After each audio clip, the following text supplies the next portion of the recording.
Hello, and everyone, and welcome to episode 7 of the playonultra podcast. Today we're going to be talking about Steam sales and does it devalue games, and MOBAs and its competitive scene. Today will be me, Shar, John, Nathan, and Sam. How are you doing, guys? Good. Good. PG. Nice. You okay? Nathan, don't do it. You okay, Nathan? Don't do it. I tried to talk when I was smoking and it didn't work out well. So, yeah, what you guys been up to past week? Let me think. I mean, I'm still doing Batman, obviously. The Batmobile's getting a little. It's kind of overstaying its welcome. They keep forcing me into the Batmobile more and more. So, the sooner I can get back to Batman bits, I'll be happier. But I don't think that's going to happen. I think it's just going to be the Batmobile game, which isn't a bad game. It's just I prefer Batman. Yeah, but it electrocutes them, so don't worry. Doesn't run them over. It's funny because the most recent Batman game, the Batman Origins, they gave him the lightning fists, and it's a prequel, so they don't really explain why he doesn't have the lightning fists anymore. Yeah, I guess he built them into the Batmobile, so he can't replicate them. They did that in Origins as well. So in City and Asylum, in Origins. But in Asylum and City, you gradually got more and more stuff. You know, you got more stuff in City than you did Asylum. And then in Origins, you got even more stuff, even though it was a prequel. Right. So you're like, what, does he just dump all of his shit away every 5 years? Like, I don't need this anymore. I'll start over. It's so last season. Last season. I never really understood that. You don't have any problems with the game? Yeah. Like technical issues? Not really. There's a couple of frame drops. I mean, occasionally, very, very occasionally, it'll hitch a little bit, but it's not that bad. So is it overblown? Do you think the issue is overblown? I don't think so. I haven't talked to anyone personally, but I believe people, if they're saying it doesn't run on their PCs, because I have a fairly above average PC, so having it show any problems, I guess, is kind of unexpected. And one thing I hear, so I think I mentioned this before, the game is capped at 30 frames per second. There are people who are going into their INI files and changing that so they can hit 60 FPS because their machines can handle it. But the reason it's capped at 30 FPS is because there's a bug later on in the game where there's crash. I hate I hate that. Why is it capped at 30 FPS? Dumb. I don't understand so dumb.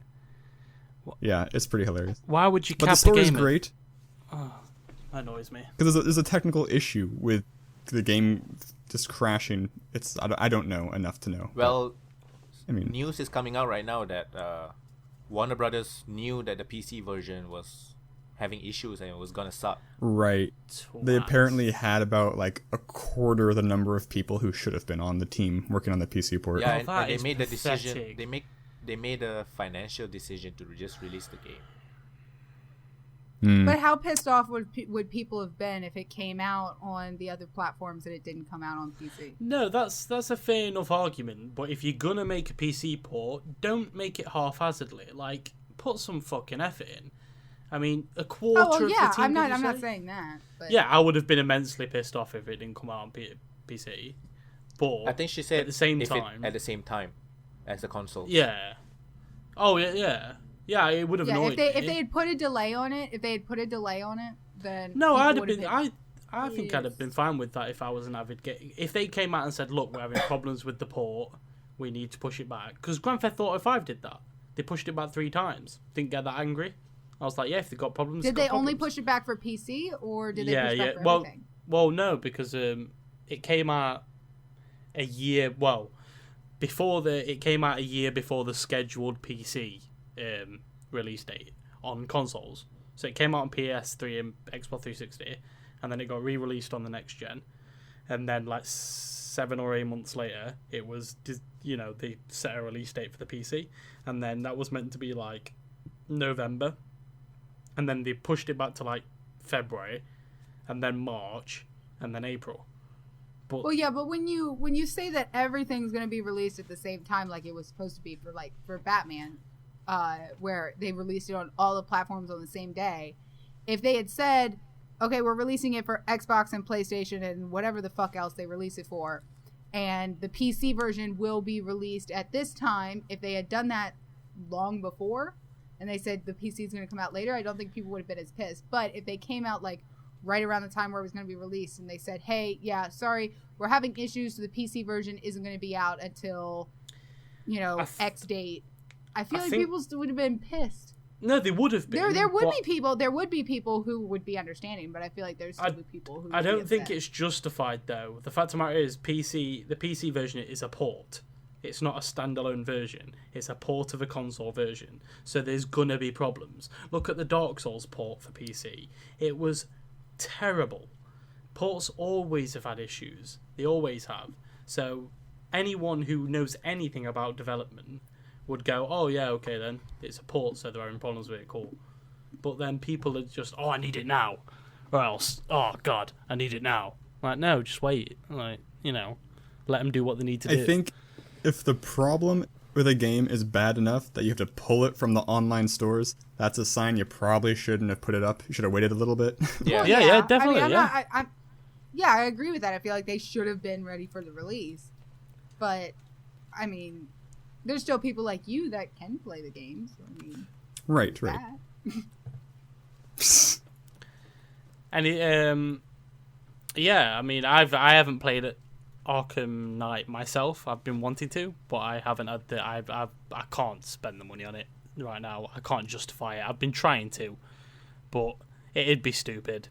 It'd just be dumb. So I've decided to wait a bit until it comes down in price, or when the Game of the Year edition comes out. Well, technically, you can't even buy it now, right? It's not up yet, right? You can't buy it on Steam anymore. Oh. There might be some other online publishers you can buy it through. Yeah, there probably will be. There'll probably be like keys you can buy and stuff still, probably. Like Green Man Gaming or something. Yeah, I don't know. Anything else you played for your channel? There were a couple really small indie game one-offs. I finished up a Monaco co-op for now. We might go back and do it some more, but I finished publishing the last bit that we had played. I played an amusing point-and-click adventure called WrestleQuest, and a platformer puzzler called, what was it called? It was about a bunch of cultists trying to get the pieces together to perform their ritual, but it ends with them just getting high and falling asleep. It's funny. I don't know. Most of my weekend, I started work this weekend, so I've been a little busier, less time to play things. And I've been reading a bit. I'm about halfway through now with the Cryptonomicon, and I started listening to an audiobook of Ready Player One, which I think will get better, but right now, it just reads like fan fiction, and it's kind of terrible. But I think it'll get better. I think it will get better once things start happening. Because right now, he's just describing all the things. He's like, my name's... I don't even know his name. I don't even know his name. He's like, my name's Alex. And I like... And I almost timed it. There was literally like 10 minutes of him just listing things he likes. It's like, we get it, author. You're a fanboy. We can move on now. You don't need to pander to us anymore. So I think once things start moving, I will be less frustrated with the book. The Tales it's been 2 hours. Last week. The Tales of Monkey Say that Island again, did both that of as well. Oh. Like, there was one... That's like it came out with like 5 episodes. There was one episode where Guybrush Threepwood, the main character, if anyone who's played Monkey Island, Telltale came out with a re-release. Yeah. Episodic game. And in one of the episodes... For starters, for anyone who knows Guybrush Threepwood, they know that he's a bumbling idiot who kind of... He makes mistakes a lot, and he's not perfect, and that's what we like about him. But in one of the episodes for Tales of Monkey Island, he meets his number one fan. And his number one fan comes and lists all of his achievements throughout all the games. And it's just like, oh, just don't ruin it. Like... Well, also, one of the cardinal sins, to me, in storytelling is... Or specifically, like, in movies, so I guess this translates to games as well, and books, but, is telling the consumer, not showing the consumer. So it's like, here is Alex. He's really good at running. Don't write that sentence. Instead, write a scene where he wins a race or something, you know? Show me he's a good runner. Don't just tell me he's a good runner. Well, granted, with sci-fi, this is a little trickier because some things, you know, you gotta have explained to you, but good sci-fi finds that medium. Well, yeah, you weave narrative into the exposition. You don't just tell people, he is good. Exactly. This is the good guy. He's good. Listen, this like is him. Mark. You have Mark to like is him. a good person. Yeah, Ben is not a good person. That's a sign of bad storytelling. A lot of point-and-click adventures did that. Like the really bad ones. Like some really bad point-and-click adventures. They don't really put enough effort into the characterization, I feel. And that's from a genre which is, notorious for its great storytelling. It's like one of my favorite point-and-clicks was Neverhood, which has very, very little dialogue. Yeah, Neverhood was pretty good, man. My favorite sequel, the spiritual successor is coming out really soon. Army Krog. Oh yeah, Armor Krog. I'm so excited for Armor Krog. It looks so good. Me too. But like, I've been watching. So I don't know if anyone here watches. Do you know who Day 9 is? You mentioned it for the E3 thing, right? Yeah. He was the one who did the PC gaming thing. He used to be a StarCraft 2 commentator. Yeah, it was a StarCraft 2 commentator and a yes. Brood War professional player. So he does this thing called the Day 9 Daily. And he does, for anyone who doesn't watch it, I advise them to go watch it. So every Monday he does something called Mostly Walking, where him and two other guys, Sean Bouchard and Bill Grainer, they play a point-and-click adventure for 3 hours. So for at the moment they've played like Indiana Jones, Grim Fandango, Gemini Rue. They've played tons, but now they're playing like Broken Age, which is like one of my least favorite point and clicks ever made. I hated Broken Age, which is so. So you've played Broken Age? Yes. Did you play? So, I played it as well. I hear after when part 2 came out, Tim Schafer expected you to replay through part 1 and part 2. Like, so you played part 1, waited several months for part 2, then played them both again. That's what he wanted you to do. Yeah. Okay, I didn't do that at all. Well, the thing, do you know like there's two storylines, isn't there? Like, yeah. The guy's storyline I really liked. Shay. There was this really cool thing. Do you know when he's on the ship and he has to do all the fake missions, and know, and his mum is telling him that he's got to save the world and all this stuff. I thought it was really, really, really cool and really like fantastical. I thought it was really, really cool. But then the female storyline I thought was utter horseshit. There was, I didn't understand what was going on. There was no interesting. Like at the start when she potentially killed her entire village, and she just doesn't care. She's just like, wait. She's like, oh well, never gonna think about that again.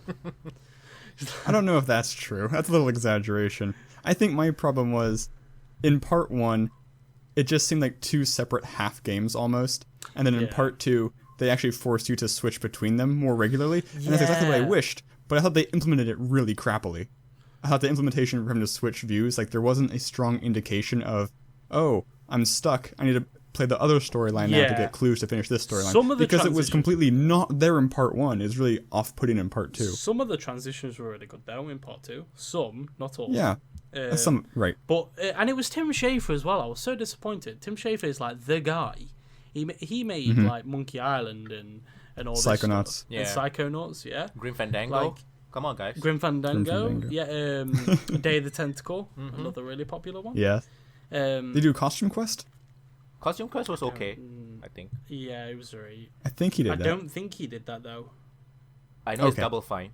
I could be confused. I'm not sure if it's Double Fine. That's the right. That's was it? Oh, well, they were good. I didn't know it was Double Fine. Brutal Legend was good. To me, I didn't finish Brutal Legend. Grim Fandango, it wasn't actually him. He did the remaster.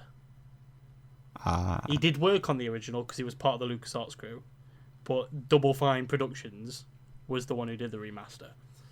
So yeah, everyone loves it and knows I love my point and clicks. I'm a big fan. I love the storytelling, I really do. I put storytelling above every other mechanic in gaming, personally. I'm not saying that's... I do too, but the huge asterisk at the end is games can have amazing stories, but sometimes if it's a shitty game, it'll be unimmersive and kind of ruin the story. I just want to add that he was actually the director of Grim Fandango, Tim Schafer. Okay. Yeah. He worked with LucasArts, yeah. And he also did Full Throttle. Full Throttle. I don't know that game. You know Full Throttle. That's the one with the motorbikes, right? Yeah. It's like one of the best adventure games ever, man. I played it so many times. Okay. I didn't like it. It wasn't one of my favorites. Really? But I know it was popular, but I didn't personally like it. But yeah, he worked on tons. Day of the Tentacle, like I said, was another one that was a really big one. That's often said to be the best point and click of all time. Interesting. But I yeah, haven't played. I've heard of it, but yeah, I haven't played it. yeah, it's pretty good. Oh yeah. I guess to end my segment, I forgot I did this because I didn't record it at all. But I played Payday 2 finally for the first time. Nice. And it's pretty good. I have to play more, but I only played it for a couple hours. But the one thing that makes me a little nervous about it is it seems to be the kind of game which just it seems to be grind heavy. I'm afraid it's gonna be very grind heavy to unlock a lot of its content. Basically, I put in like 170 hours into that game, and you can go up to level 100, and then you can reset your level to level 1, and then you get one infamous level. So like prestiging. So it's like prestiging. So the infamous level will get you extra skills and all that. Plus, I think there's like 5.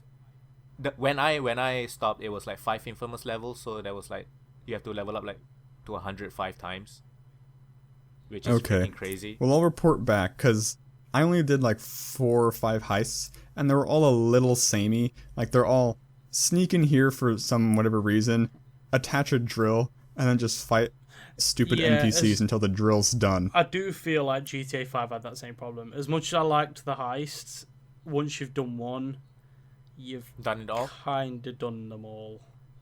There's not enough variation to warrant it being like the thing that we are advertising. I did like it though, but it's a good distraction from the other missions, I think. Yeah, certainly. But the single player GTA 5 was incredible.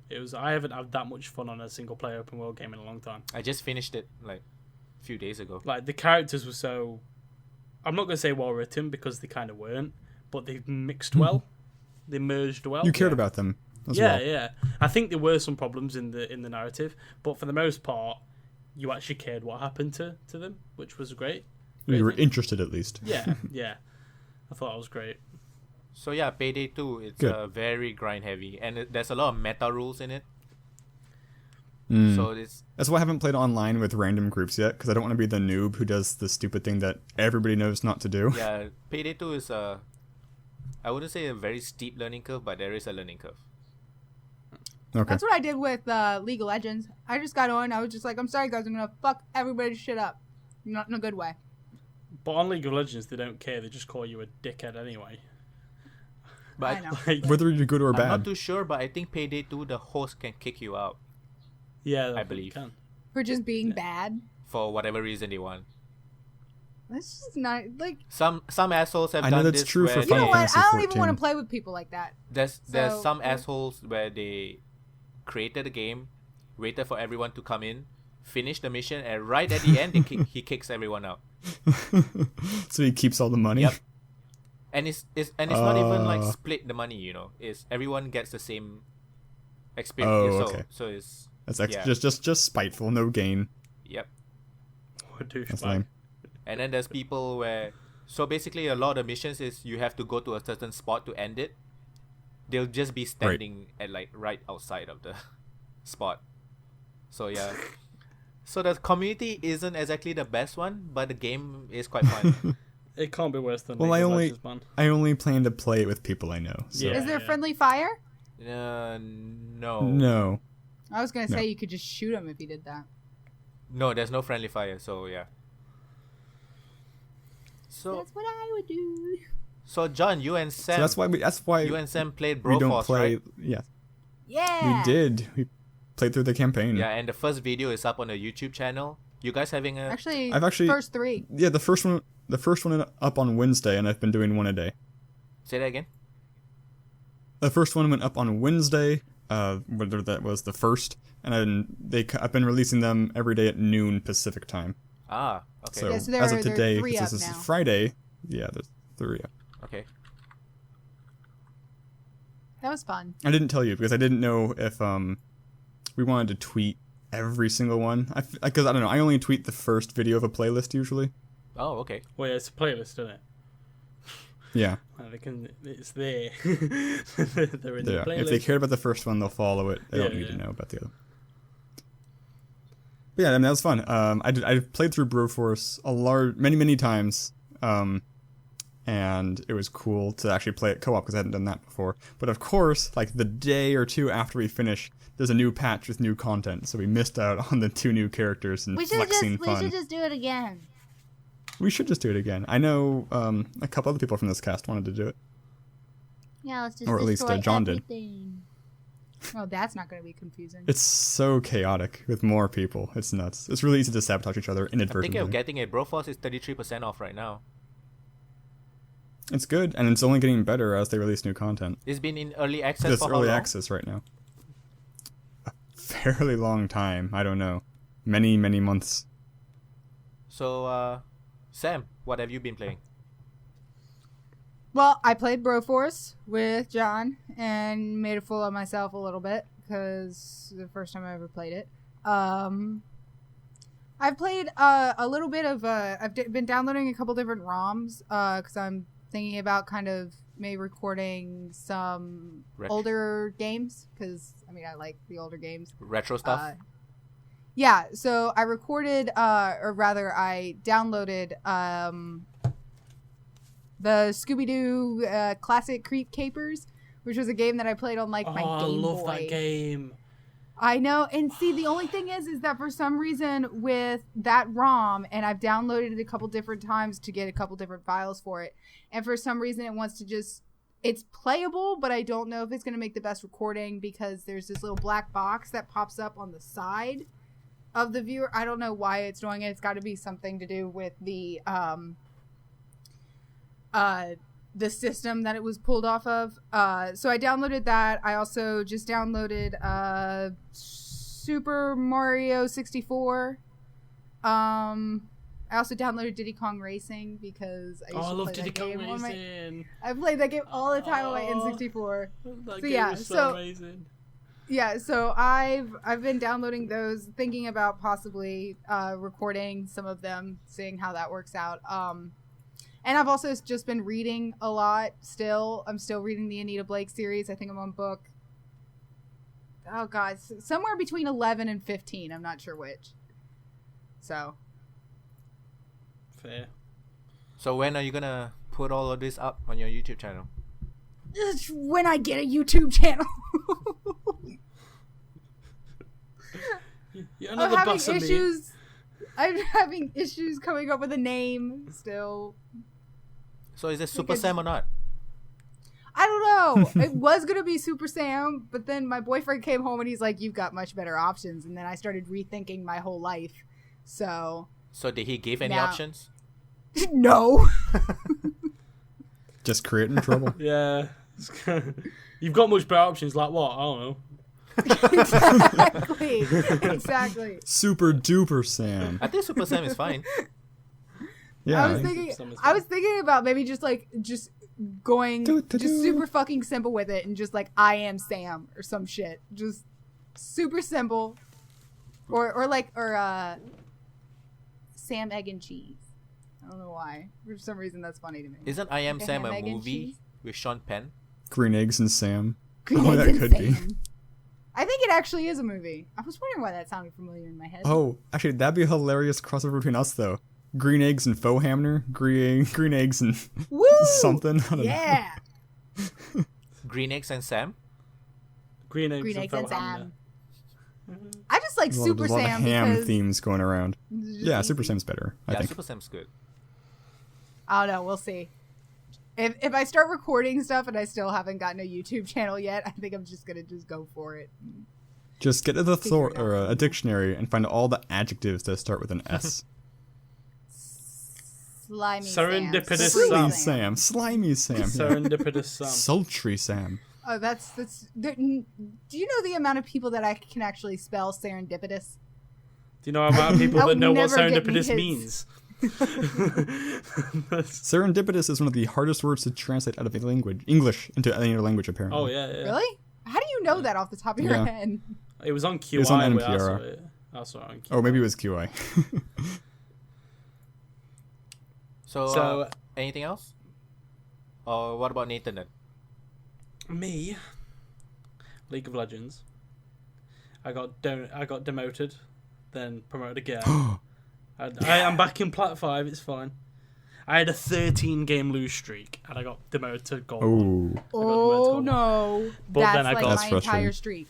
But then I got promoted to like Plat 5 again within like 5 matches, so it's fine. I've been playing a bit of Heroes of the Storm. I still don't know what to think about it. Every time I play it, I just wish I was playing any other MOBA. I really don't like I like the design. I feel like you've come to a decision there. But I want to like it. When you say I would I really rather wanna do like anything else, I think really that want to means you don't like like it because it's Blizzard, and I'm a big fan of Blizzard. I'm a big fan of the games. I really wish that I liked it, but I just really don't. And I've been playing Hearthstone. I've been playing tons of Hearthstone. I love Hearthstone. Been trying out some new decks. Not going very well. I'm not very good at Hearthstone. I've found I could have like the best deck on the planet and still end up in rank 19 at the end of the season. Like, I don't fit well with it. But apart from that, just streaming mostly. I have been thinking about, because I have actually got a YouTube channel, but I've never actually uploaded anything because I've never come up with any ideas. But I've been coming up with a few ideas recently. I don't know which I want to start with, or if I want to start with any at all.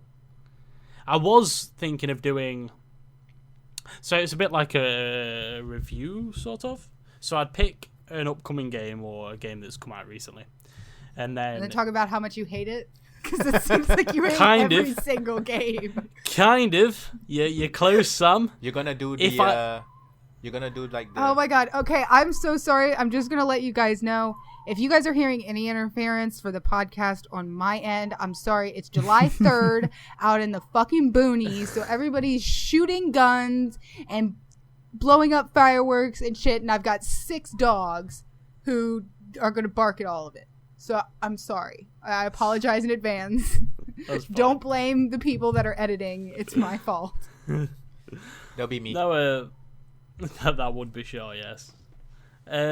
You're gonna do like that guy, right? Zero Oh no, punctuation? not like yeah, no, not like Yahtzee. No, I wanted to do something like, so I'd pick a game that I really don't like from recent, but I'd also pick a game from the same genre that I really did like, and I would explain, the difference, why I think the predecessor or whatever makes it a more fulfilling game or whatever. Are you thinking of giving it like arbitrary numbers, like I rate this 85 out of 15? Maybe I just thought I've always enjoyed. I used to be a freelance reviewer, and I've always enjoyed it, because I just think I hate critics that pander to AAA. I hate the critics that don't say anything bad about a game in fear of it being like discarded. I say whatever I like. I just find it funny because there are more games that I've heard you talk about that you hate so much. You hate more games than you like, and it's funny thinking of you as like a reviewer, because I think you should do like a Most reviews are I negative. think you should I do don't the actually- games I hate kind of thing on YouTube.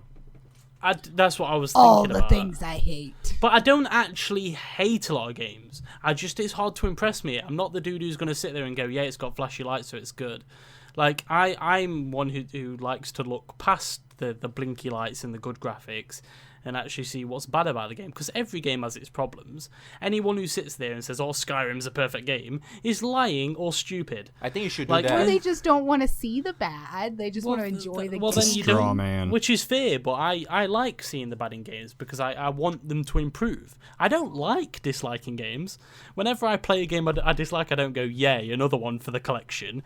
I think you do. I think you want do. to like every game I play. I really do. I think the problem is you more frequently vocalize the negative than you do the positive. I think that's You're important. also though. British. I think that's important because everyone knows what the positives are, because everyone sees the positives. I don't agree. I don't agree. But I think no you one- should do a everyone looks series. past the negatives. I think you should do a series like pessimistic gamer or whatever. Yeah, maybe. They just talk But I about the think that- negatives. I think that everyone looks past the negatives. I really do. I think that everyone always sees the good in games and never especially like IGN and all them reviewers, they never say anything bad. They gave Resident Evil 6 an 88 out of 100. Is IGN still So important I in don't anything? go on IGN ever, so I don't know. It's all mean- of them. Game trailers, IGN, all of them. They never say anything bad about the AAA scene because they're afraid of losing sponsorships and all this other stuff. People Yeah, far I mean, too I can often. I can see from a critic standpoint, but from like a gamer standpoint, like I don't say that I like ignore the bad, but I just want to enjoy the game. So I you know, do, but I'm not like I that. look past anything. I really do want to enjoy the game, but if I see a problem, I just can't help it. It annoys me because I want the gaming industry to grow. And if we all sit here and say, "Oh, it's fine," then it's not gonna grow. If we just settle for second best, if we just say, "Oh, that's good enough," I want games to get better and better and better. I don't want them to wallow into mediocrity like they are doing in a minute. I mean, last year's AAA gaming releases were utterly terrible. They were mediocre at best. And it's just a sign of laziness in the industry. It's like, oh, we've got to a point where all we have to do is give good graphics to the to the consumers, and that's all we need to do. Because 90% of the everyman, that's all they care about. And I don't know, I want games to improve. I want to see improvement and growth, and I just don't think that's there at the minute. And I think that people look past the negatives far too often. I think that people always go on about what's good about a game, but never talk about what's bad about it. I think Batman's a good counterpoint, though. Like, A lot of people were harping on the bad about Batman, and then just this week the good reviews are coming out. but then let's take another game like Destiny. Destiny got tons of good reviews, even though everyone who plays it knows it's horseshit. But it got To be tons of clear, good reviews. I'm not advocating on the perfectness of the games journalism industry. I mean, all I'm of just saying. I agree that but I think that a lot of games, especially in the AAA scene, have negatives. Have negatives that aren't outlined, that aren't That's brought probably to true. the forefront in fear that, I don't know, it's going to ruin something or whatever. I could it want be- people to. Could it be that it's just such a small negative, or it's such a small issue I don't that think nobody so. really cares about? I don't think so. No, Like, I mean, The Witcher 3 is a great example for me. The Witcher 3, everyone said that it was an amazing game and everything, but I saw tons of problems with it. Like, and with small things, but there were things that came back to pester you every 5 minutes. Like, the combat system was utterly retarded. Like, it That's was not so a small hard. thing. That's not a small thing. No, but Combat not in system a is like the biggest thing. in a no, game but like not that. in a massive way. It wasn't unplayable, but it was all these little tiny things that came back to niggle at you every 5 minutes, and it just makes for an unpleasant experience. Like I don't know if the I've ever heard narrative that in word some used in a games, sentence. And like that's Oblivion was a bit. Niggling. And that's why I Obli- just consume Total Biscuit and Jim Sterling most of the time. I mean, Oblivion was a great example as well. Oblivion was a great game, but do you know the conversation between characters was just utterly terrible? And when you talk to a random person and they say nothing insightful, they just talk shit. It really annoys me. It's like, couldn't they have just put some effort in? Just don't talk to them. Like, don't have that option if it's just going to be horseshit. I'm sorry. I just love the fact that every time you say something, you're like, "This game, I love this game, but Yeah, no, I this can is still everything that's wrong with it." I can still see I the don't problems think in I've games heard I like. though. anybody defend Destiny's voice acting. I don't think I've heard anybody Oh, say fair anything enough. good about Destiny's voice Fair acting, enough. though. Fair enough.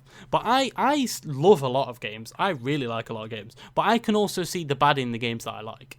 Like, Dota yeah. is one of I my agree. all-time So- favorite games, but I can see the problems. I will agree with you that games journalism probably doesn't do a good job of highlighting the negatives of games. I would just advocate not doing only the bad things about video games. I want to do You know, that, though. Fox News, fair and balanced. No, is what you no. need to do, yeah. But that's the thing about what I want to do. I want to pick a game that I don't like and I don't think is good and compare it to something in the same genre that I do like and I do think is good. And go, oh, I think this is good because of this, and this lacks, and. So then I'm not. Do you like fighting games? What, one-on-one fighters? Yeah.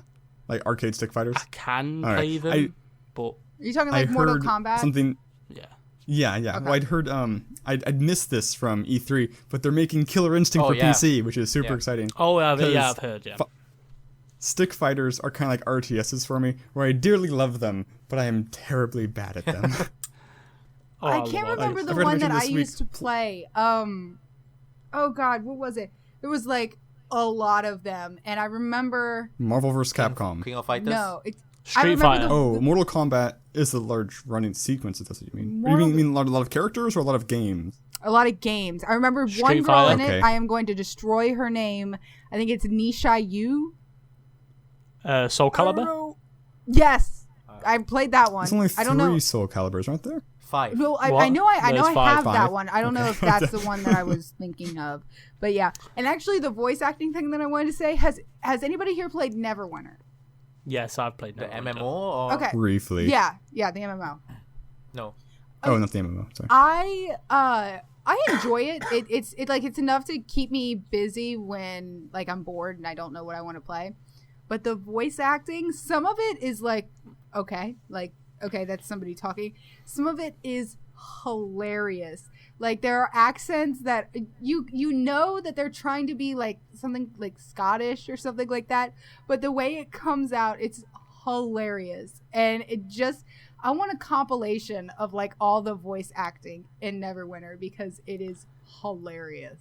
And I don't mean like it's still a good game, but the voice acting is. I don't think that voice acting is taken as seriously as it needs to be. I think this voice acting is really, really important, and a lot of people look over it. I think Tim Schafer, we're talking about Tim Schafer, he's a perfect example of what good voice acting is. All of the Tim Schafer games have amazing. Grim Fandango, just as a first, had insanely good voice acting. I think it's really important, and I think that more games need to put effort into it. I think the Star Wars game also had good voice acting. Which the Star Old Wars? Republic. Tor. Yeah, did, it was yeah. right. Well, it's a BioWare game, innit? It's gonna. Yeah. Right. I mean, the problem with Destiny, the reason why it's so brought up is because they have really good voice actors. Yeah, they just had, given Peter really Dinklage, bad didn't they? lines and Scripts. direction. Didn't they have- Peter Dinklage, Yeah. Bill Nighy, like AAA actors that you see on all of Peter all the TV. Dinklage sounded like he was bored out of his fucking mind. That's what I hear. It was terrible. That was starcasting of the highest order. That's these guys are popular. Our game will be popular if we have these popular guys in our game. Well, it's funny. I watch all Nostalgia Critics stuff, and he says he has this theory because he keeps seeing great British actors appearing in things and just totally phoning it in, and he thinks that like British actors, they act really good in their own stuff, and then when they do stuff for other countries, they're like, it's a vacation. I'm just gonna go, do whatever I want, have some fun. I don't have to act all serious. It's not like it matters. Them fucking Brits. like Jeremy Irons in D&D or something. All right. Brits. Let's leave that alone. All right. I agree, but yeah. Let's leave that. Sure. Okay. Oh yeah. Yeah. No, that's fine. The British people are so over. I think British people are typecast so regularly in a bad They are. way. They're always the villains. Probably. In a bad way. And everything American, they're always Not the even that. villains. It's not. It's the accent. They're always shoved into this role because they've got a certain accent, and it's never a proper English accent. It's all the posh English accent. No one sounds like that. Like people sound like me. Like this the is Queen? what, guys. This is what an English person sounds like. Me, retarded. But you're is Irish, what right? English people sound like. Yeah, but I don't have an Irish accent. I like David Tennant's accent. but he's not a real. I'll sounds like that. Melt for David Tennant. No What do you one mean sounds no one like that. sounds like that. Every He's the time he only talks, person it all ever. comes out of his mouth. He's the only person in existence who talks like that. no, that's not I've his heard, real I've heard accent people that either. have that remind me of his accent. Are you talking about his Doctor Who accent or his natural Scottish Yeah. accent? His He's natural natural Scottish accent. His Well, that natural isn't Scottish English. That's Scottish. It's the same thing. They're in the same area. You daft twit! Two different countries. That is offensive. That is really offensive. Don't call me Scottish. Okay. Do English people get offended like- at anything? Yes, we Yes, they we always also get the Scots don't offended. get along. English and the Scots don't get along, mate. We've kind of had this They whole almost hate thing going seceded. along for about 300 Yeah. years. So Okay, let me be more clear here. Okay, War I of the like Rose. both the accents. I like David Tennant's doctor accent. I also like David Tennant's regular accent. Either way, I'll melt. And who cares where he's actually from? So you Many don't people. recognize yourself as a Irish guy? Gallifrey. You see yourself as English? I've never been to Ireland. My father's side of the family is from Northern Ireland, but he moved over here when it was 18, I think. So I've never had the pleasure of going to Northern Ireland. I've always wanted to, but never have. Oh. So Apparently, I don't have I'm the part accent. Irish. Explains the red hair. Yeah, Yeah, this is natural. Yeah, this is natural. This is definitely So natural. yeah, I think that's it for me. So yeah, the YouTube channel. I've been. I'll come up with something if I get around to doing all that. That review thing, I'm really serious. I really want to do something like that. Because I was thinking I about- far yeah. too often I bitch about games, but I'd like to compare it to something I actually like, and go, this is why I don't Or you like can it. just go the top 10 of the things Exactly, that I I hate think- this year. Well, I think as an exercise in articulating what specific things you like and don't like is really good. It helps. The problem is with that convince though. and I really would like to do persuade. that, but I often get really carried away. I could talk for hours about the problems I have with some games. Write a script. Like on the So like Witcher 3. this will help you. Yeah, for a review, you have to write a script. I think. Yeah, but for Witcher 3, for example, I could literally spend probably about half an hour to an hour talking about the things I really don't like about that game. So when I say on this podcast I don't like it, I don't really want to spend half an hour talking about why I don't like it. Thank you. Yeah. But yeah, so it's just easy to say, oh, I don't like it because I think it's crap. I really, Right. Well, I also think if you did a review video on YouTube, you also shouldn't make it half an hour long. Oh, no. I'd condense it, but I would go into depth. I don't Yeah, think I I have think any that's topics like that for me, except for like Harry Potter. Like if you could be talking about Harry Potter, like it'll go on for years. I hate Harry Potter. I used to be that way with Magic the Gathering back when I was more competitive with it. I hate You know what, Harry Nathan? Potter. You know what, Nathan? You know what? You know what? Hey, shut the fuck up. Do you like? I- Let's play a game. What does Nathan like? Do you like Macho Man Randy Savage? I did like Macho Man Randy Savage, man. He was amazing. Macho Man. I played Beowulf in Skullgirls this week for the first time. He's amazing. He's based off of Macho Man, kinda. Yeah, man. So fun. Yeah, so that's it for me. So That's all I've been doing. yeah, I've been playing. Oh my god, we're going for I got a game called Before the Echo. I'm not sure anybody heard of that one before. I've heard Oh, of it. wait. What do you do? What? What do you do in it? Okay, so it was like 80% off. It's like $1. It was previously called Sequence, but they had legal problems, No, I don't so they changed the name to Before the Echo. How the hell can Is you this have the legal game? issues? It's like DDR, kinda? Sequence. Or sequence. What? Isn't it the same thing? Sequence. Sequence. No, she was saying Sequence. sequins, as in like Sequence. the little things. I believe it's Making fun of sequence. me Like because as I'm in- Asian or something? No, I'm not. I'm just She- asking. First the Scottish, then You the know what? Malaysian guy. Guys, I'll What's going on leave. I'll here, leave. Sam? All those Too East much Coast people are so testosterone racist. here. So All because of there's a them. board game called Sequence or something like that.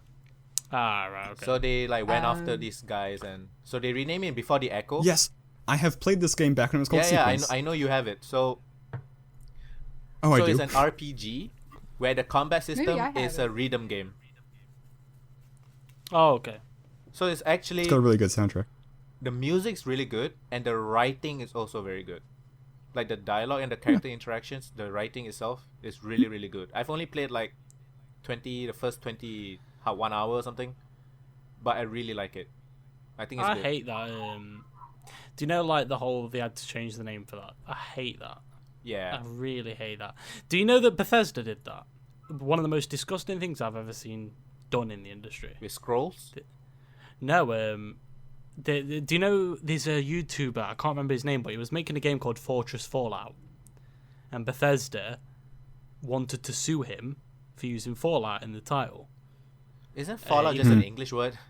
Yep, it just means it's a Fallout. It's, post something. It's a Fallout of something. Well, see, I know okay, here's nuclear the thing. fallout. I don't know how to define general fallout. Here's the It's thing, the aftermath, the effect of. We're having a Fallout. The Yeah, That's all.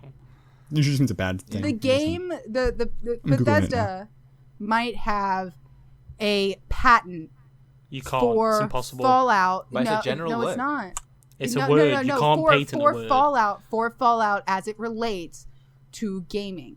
It is very possible. I can't believe it's they very do possible that they do. People have it's a brand. That's the thing. Is that if it's just like people have like Rockstar, it's patented. If It's I too were common of a to- word. I can't imagine any I court of promise you law it's would not. allow them Yep. to patent. It's too common, and usually when the It's word way has too a common. trademark, We can don't settle you see this. a small little TM over next to it? Yeah, you could trademark anything though. If I put TM next to Coddy, no one else, that's trademarked. That's all you need to do. No, is no, trademark but it. not Bethesda win actually that case, though? trademarked. No, that trademark Importantly, isn't. did Bethesda win, or did they lose? No, he didn't go to battle with them because he was a small independent company. What he's was settled. he going to do? He had to change his game title because he can't fight the legal team at Bethesda. Are you crazy? He'd lose even if he is in the right. Yep. Like, but no, I'm telling you, Fallout is way too common of an English word. No court of law would willingly give Bethesda a patent on the word Fallout. It wouldn't happen.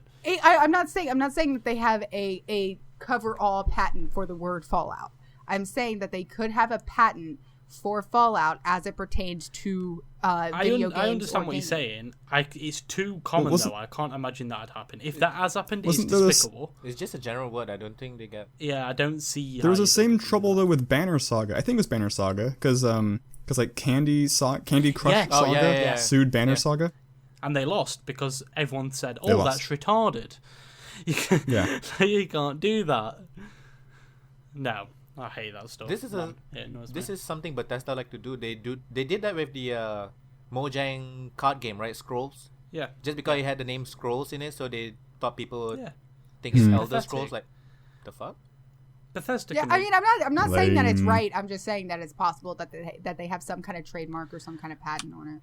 Yeah, I mean- usually these big companies they just strong arm the smaller guys because smaller Yeah, guys you don't I- have any money. I money to go into don't court think at it's all. about. I don't think that it's about having a trademark or whatever. Because I think it's the fact that patent was the wrong word. It's I meant to say trademarked or licensed. even if you got, I don't even think they would have it licensed. I think the problem is that no one would fight the legal team at Bethesda. I think- you'd lose. Well, that's true too. I think it's ZeniMax, right? The guys who own Bethesda. Yeah. Not... yeah, you'd lose every time. There's no way you're going to win in a court of law against Bethesda. It's not going to happen. Yeah, they're Too too big big. of a legal Yeah. team. They'd drown you in paperwork. And money. Make it, And the yeah, costs, yeah. they'd make it cost so much money it would be not worth it to do it for you. It strong arming. You get some publicity, which is good, Yeah. I guess. So we've been like 50 minutes. Maybe we should start on the first topic, guys.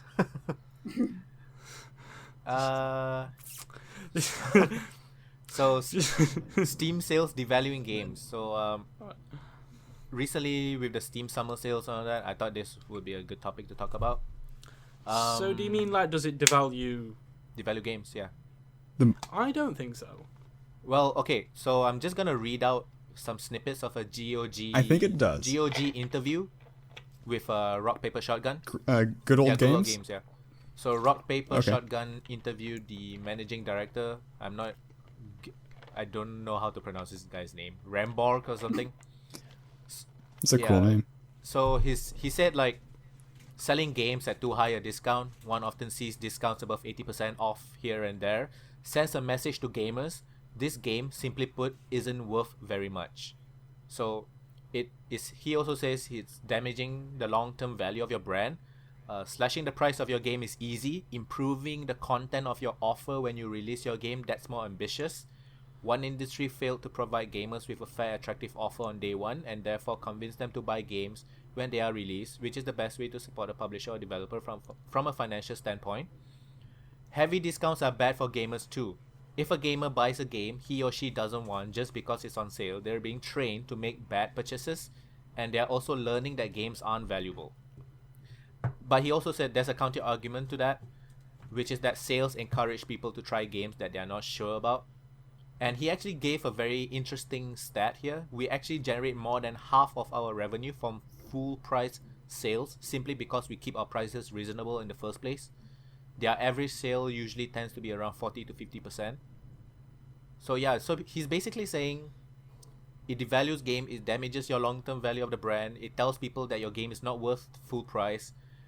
it trains people to do bad purchases, but the good thing is it helps people to get into a game that they might not buy in the first place without the sale.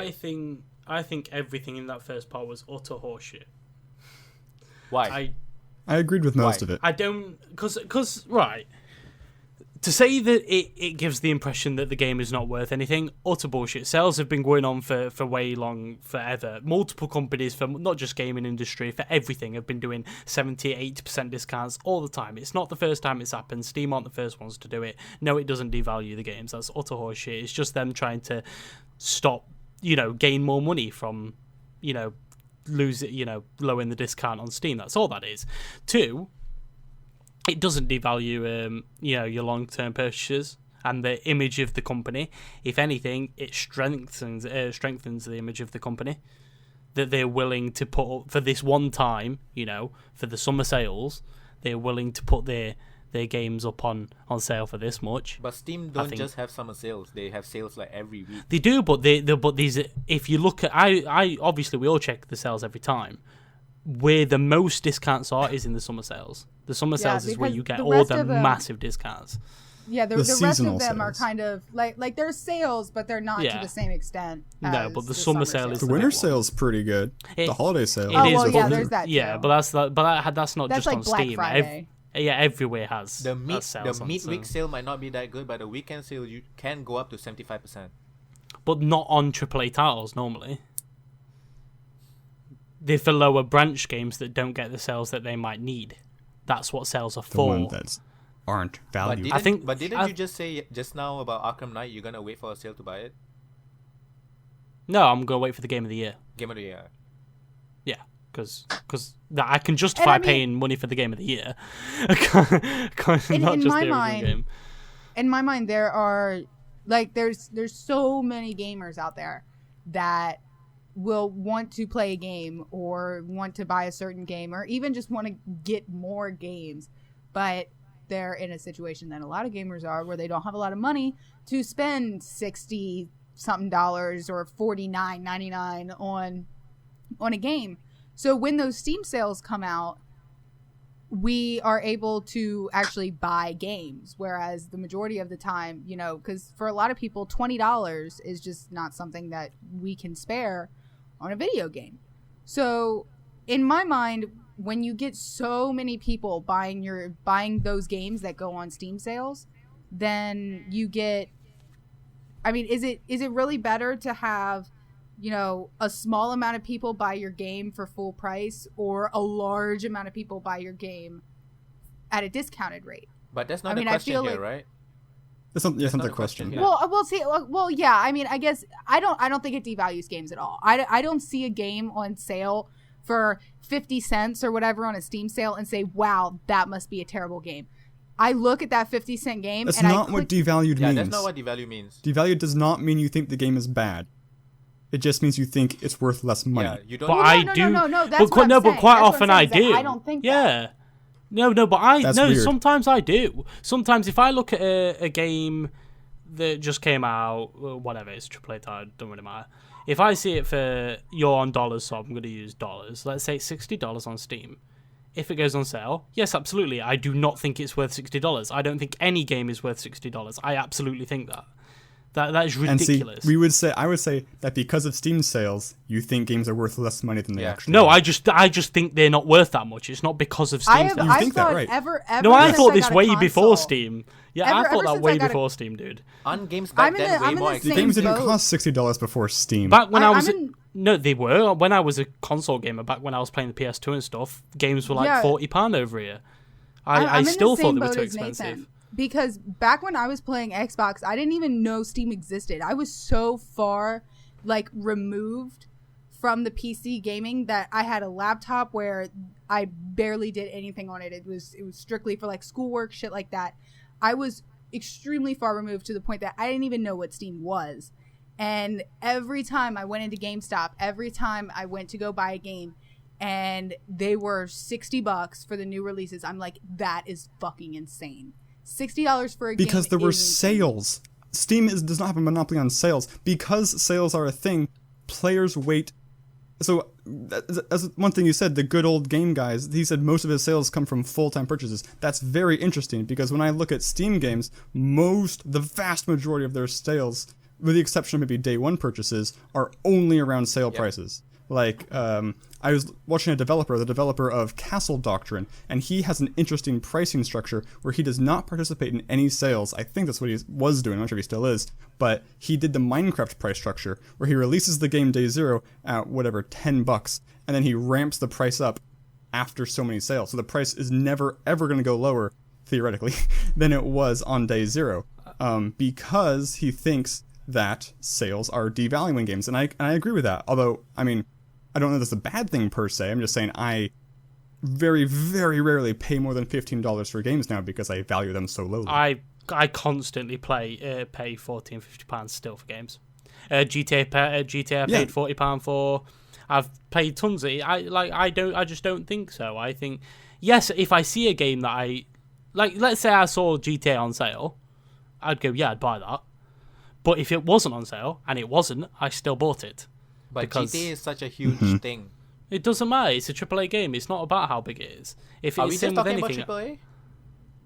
well, no. In I'm all talking about games- AAA because they're the only games that cost. They're the only games that cost $60. You'll never find an indie game that costs $60. But my thing is That's true. that's exactly what I was going to say, was that it seems like indie game developers or indie games in general, even at full price, they're nowhere near the price that these AAA games are going for. And a lot of the times people prefer indie games. People prefer the fact that it seems to be it's a better story. It's more like relatable. They like them on a level that AAA games don't get to. And yet we pay $15 for an indie game, but we pay $60 for a AAA game. And I'm just saying that no, I do not think that games should be $60, and that's not because of sales or anything like that. I'm just saying that $60 for any game is fucking insane. Sure, if you want to sell a collector's edition that comes with cool shit and everything like that, sure, I'll pay $60 for it. But $60 for the base game for nothing else, yeah, I'm sorry, I think it's insane. I think that's not the only It's thing mostly as well. graphics, I think. Yeah, but what? that's an awful graphics. That's an awful reason. I don't think that's a good reason. But many people do it. Fine, but I don't think that's A lot of people good reason. disagree. And say the market as a whole disagrees with us, I think. I think we've got really good graphics, so that justifies charging 4 times as more as indie games. Bullshit. No. Well, I mean, that does. No, the more graphics man hours, literally surely. cost money. More man hours and stuff, surely. But look at Portal 1. Portal 1 had still great graphics for the time, and it had 2 people working on it on the main development team. How many hours of gameplay was Portal 1 though? Like 2 hours? How many hours of gameplay was like COD? 6 tops. I've never played COD. 6 Yeah, tops. I did, and I beat every single campaign in. See, it's hard for me hours. to actually relate to you in this conversation because I so rarely play AAA You games. see, I exclusively play AAA Because I games. devalue games, so I only play cheap games. You see, I exclusively. There's one more thing that I think needs to be brought up about this, right? Back in 2007, we might be having a different argument. When BioShock came out and, some of the best games that have ever been released came out, maybe I'd be more inclined to agree. But if we're looking at last year's sales, and we're talking about AAA because of the price, right? So we're talking $60 games. All of the $60 AAA titles that came out. I don't think we need to limit it to AAA games. No, but I they think are Humble because Bundle's they're also done a really good job of devaluing. Well, it is, games. but my point is that AAA titles are the only games that charge that much. Is my point. What's the point of that? I don't get what that because leads to. because an indie game, right, will charge £15 or whatever. Yeah, But I still won't pay that. I'll still wait for a sale most of the time. You see, I wouldn't. I don't get that. I don't understand that. Yeah, personally. if I had the money for it, I would pay $15 for an indie game. If it's a game that the thing is that the sales tend to lead me towards games. Exactly what Shar was reading in the interview is that sales tend to lead me towards games that I necessarily wouldn't have clicked on at the beginning to actually see what it was. And I don't think that if it's on sale for 50 cents, I don't think it makes me think that it's worth 50 cents. I think it means, wow, this is a good deal for a game that has an overwhelmingly positive review on Steam. And I don't think it's worth less because it was on Steam. or because it was on sale. I'm just saying that I think there are some games, especially when we get to AAA, that are overvaluing their games. Yeah, I totally believe that. Because if we, 60 is, let's say there are 20 games a year. Because you value games so little. I don't value games so little. I'm just saying that it almost makes me a little bit mad because you look at the people, because I know there are so many gamers that are like me. I know that there are so many gamers who are in college who are, like barely surviving. Wait. I'm not saying too little. No, You're saying less than they are literally valued. I've got a good thing. Let's take the movie industry, right? The movie industry, right? Let's pick a really high rate movie. It doesn't really matter. They put millions, so they put probably more money than a game does into development. Yes. And more manpower into development for a film. I think I know. Yet they still only charge $10 to go and watch it at the cinema. So yet a game. The problem is you're looking at the wrong number. You shouldn't look at the ticket price. You should look at how much the cinema pays for the reel. Yeah. That's why indie movies have less. All right, let's say it comes out on DVD. That's the same thing. Let's say you buy a DVD. That's the absolute same thing. No. Yeah, of course it is. I used to work. Because the only cost of Blu-ray is the production of the Blu-ray. How much a movie costs doesn't make the Blu-ray cost more to make. No, but they put the price on how much they want to sell it in a supermarket or whatever. Who does? The supermarket? No. Who does? I don't know. No, the producers will choose what they want of the Blu-ray, the distributor. Not just Blu-ray, DVD. Like the distributors will say we want it. The producer of the movie chooses the distributor. So Warner Bros. Or whoever's distributing the movie will say we want it to be sold at this here and here and here and here and here. So it's absolutely the same thing. So if you go into a supermarket and Warner Bros. The distributors say we want to sell this DVD for $15, which DVDs aren't a lot and Blu-rays aren't a lot when you go into shops nowadays. They're actually pretty cheap. Yet they put way more money into production and all that stuff and way more manpower than games do. But movies have so many ways to make money, but right? You don't even see the indie game there. So you don't even see the indie movie in the supermarket is the problem. Of course you do. I've seen tons of indie movies in supermarkets. I've seen tons. I mean, then they weren't really super indie. Of course they were. I mean, that's a no true. They don't have front rack. They don't have front rack, but they are in the places. They will be stocked in a supermarket somewhere. It's the same with, but yeah, it's just Steam's easier to. I don't know. I've never seen I don't know. I guess I watch a lot of indie movies and I don't see them in supermarkets. But let's just say there are 20 games that come out this year that you really, really want, right? Let's say you don't play AAA, but I'm a AAA fan. So let's say I do. I can't say I play no AAA. No, but for me, you plays a lot of AAA games. Let's say there are 20 games that I want this year, right? Let's working on dollars, right? That is $1,200 I have to spend on games this year. If I want to play every single one of them, if there was no sales. Day zero, right? Right. That's retarded. That's for 20 games. I have to spend over $1,000. Why? Hey, there's 6 new cars coming out this year. I want to drive all of them. How dare they charge so much for cars? That's completely different because cars don't get devalued on sales. They on day one they charge 10 grand and 20 grand and 30 grand and 40 grand. Well, they're devalued when you drive them away. People will buy more cars on sales. Well, when you drive them away, yeah. But cars are naturally branded at a higher price. That's not even a relative argument. A car is naturally just because the price is different, the argument doesn't hold up. No, of course. No, I think. No, that's not, of course. Because an Audi is indie games don't hold up because they cost less than AAA games. No, I'm not talking about just indie games. I'm talking about games in general. To say that you're saying just you can't compare things with different prices is what you said.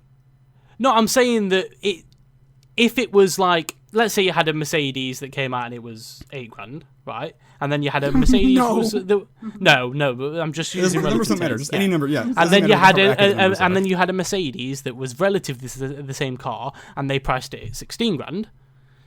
That'd be ridiculous. That's my probably. But let's take. I don't think you can compare AAA to indie games. That I don't know, not that similar. Okay, here's my argument. I mean, never mind. Forget that. Here's my argument. My argument is just that it seems like in this line that we're saying that indie games are less valuable than AAA games because they cost less, which I don't think they are at all. I think that indie games are more I think they're priced better than AAA games, not because AAA games are obnoxiously expensive, which they are, but because I think when an indie developer says, hey, this is how much I believe my game is worth, we feel like, at least I think that, wow, this is how much a developer thinks his game is worth, I will pay that. Whereas I feel like when a AAA company does it, for some reason in my mind, I think that this is how much they think they can get me to pay. So there's a bias And- Oh, that's there, right? absolutely. They're a business. Maybe I think a that about little everybody. bit. I think that about everybody. I think maybe a little bit there is, but I think it's also just the fact that I don't think that $60 for a game is reasonable. I think it's too much. So I agree. So obviously, one of the big reasons I don't play AAA games is because they cost too much, and I get just as much, if not more, enjoyment from an indie game for Exactly. less money. So I play the less valuable games because I value games less for the same or more enjoyment. But I But you exclusively think they're play less AAA valuable? titles. But you think they're less Money-wise, But you money-wise, they're less They valuable. did take yes. less manpower and they did take less resources to build. So They're yeah, literally yeah, less yeah, valuable. literally less valuable. money-wise. I mean, but like my a enjoyment AAA from them game is the costs same. That- My that's personal what- value is $millions. more. It's more enjoyment. But it's all for my dollar. relative. Like, Yes, it's all subjective. It's, too. it's all relative. I mean, if you say, let's say a AAA title, a AAA game came out this year, they put 10 million into production. It doesn't really matter; it's a number, and they charge $60. Well, then if another game came out that put double the amount of resources in, does that mean they have a right to charge $120? no. I would think so. No, I mean, I bullshit. would- That's They not have how the it right to charge works. whatever they want. That's They can not. charge Yeah, whatever no, they they want. do, but they can't. They The can't problem is expect. no one would buy Yeah, it but they for can't that. They charge as much yeah, as they can get away and with. they can't Everybody expect does. us to sit there and go, "Oh, well, it's fine then because it's whatever." Like, Right. Nobody's saying it's fine. no, but Nobody's you're saying that video games are priced sales well. devalue video games. But I Yeah, said, I'm saying cheap games make the average cost of games cheaper, so you expect games to cost less. I don't, but not because of cheap games. I just think they should cost less. If no game costs less than $15, then you'd think $15. This costs more than $15. Then you think 15 is a lot of money. Back when I was a console player, It's the most expensive I game in the world. exclusively played games. I never played a game that was less than £50 or £40 in store. Never in my life.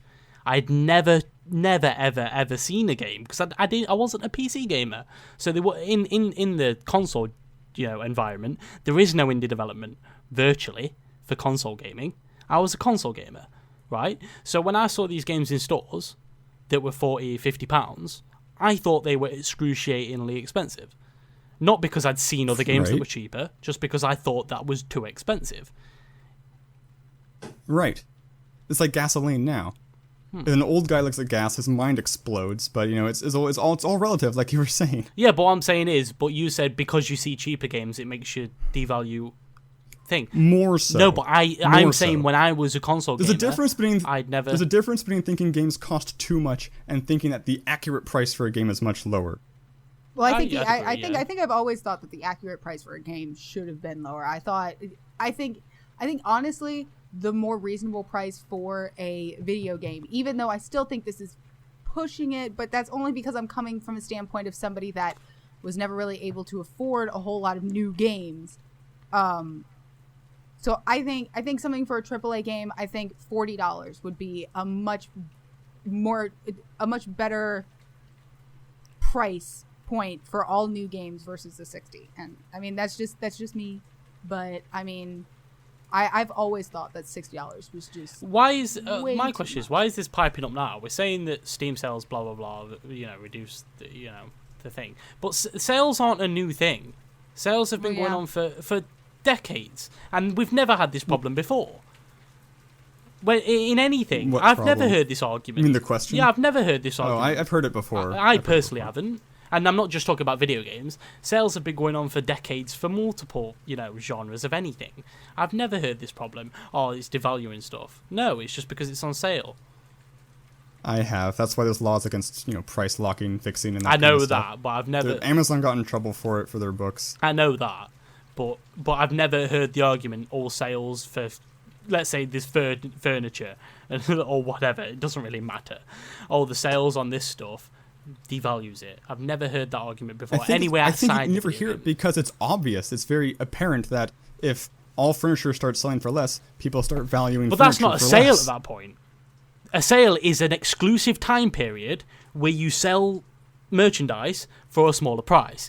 If everyone just started That's not selling, true. of course it is. That's what a That's sale not is. no. If you just I've seen permanent sale signs. No, but it's a sales tactic. but it's not Well, a yeah, sale yeah. There's a sale tactic where it says, this is on but sale. it's not a sale. This but is it's how not much a it was sale originally at that point. priced for, but it's been there for a year like that. Like nobody's gonna think like that's a good deal if you've been around to see it sitting there for on sale for. Well, a year. then that's because that's become the regular price. The then it's product not a has sale devalued anymore. to be the regular price. But that's not if we're saying this right. But I if think that's their everyone in fault. the industry, I would agree. If everyone in the industry started selling everything lower, Lower. then it's not a sale Yeah. anymore. It's just because But Jonathan's we not decided talking about to sell price them. drop.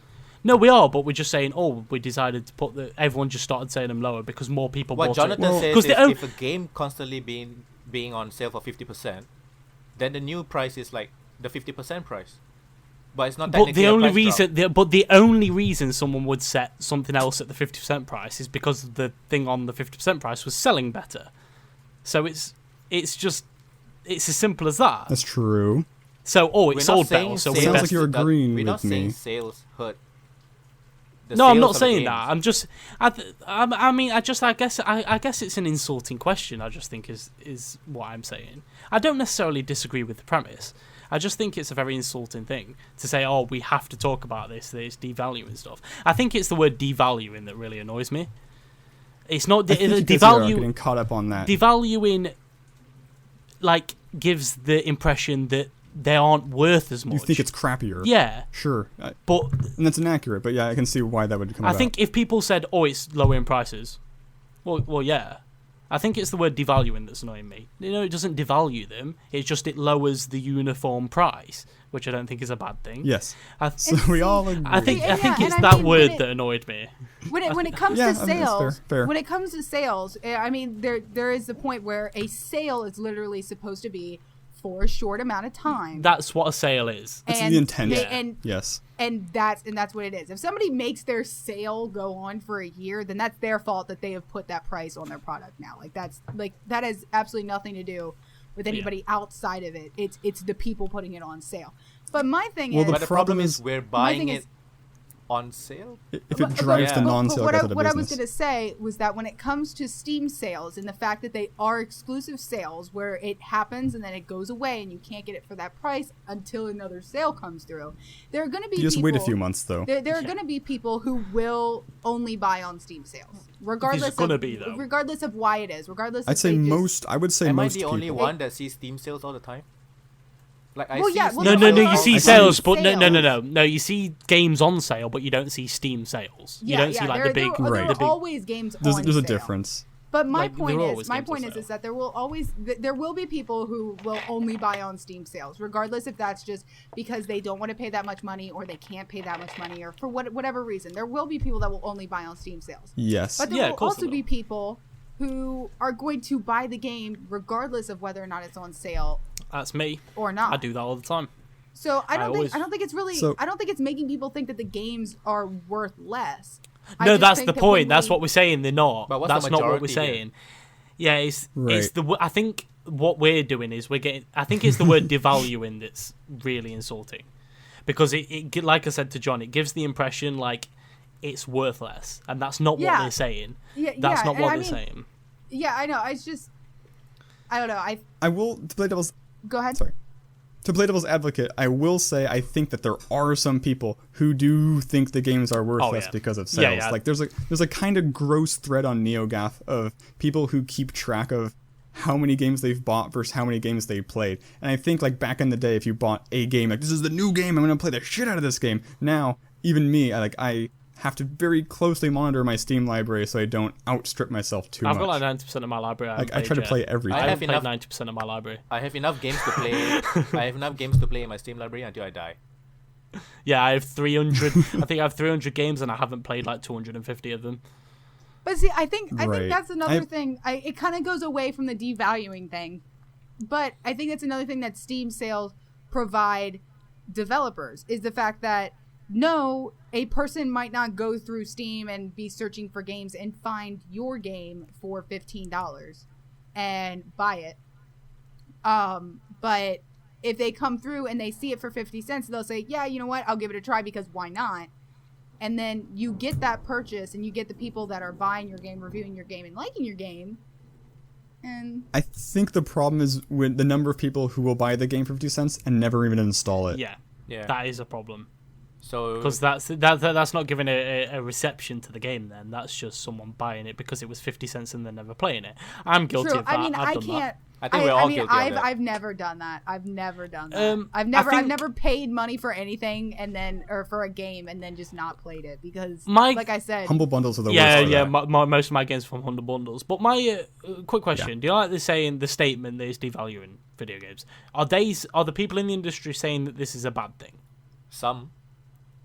So Probably, 'cause they want more money. I've got a lot. Exactly. I've got some news for these guys.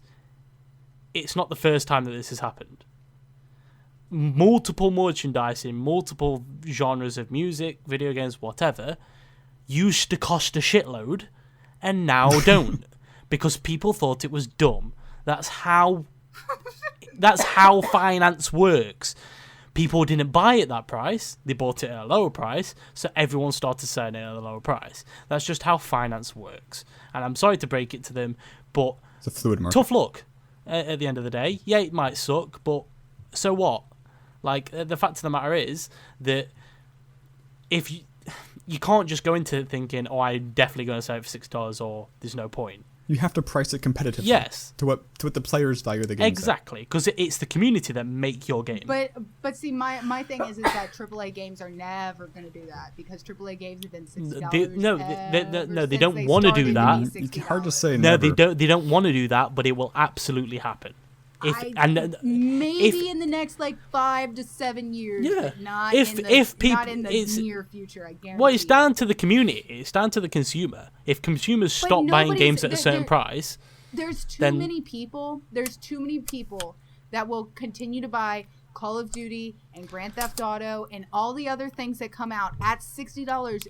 I'm just saying that no, I get you. hardcore gamers are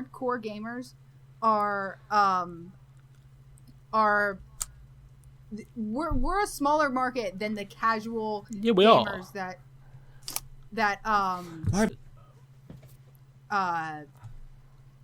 than the casual gamers that are spending time on their consoles.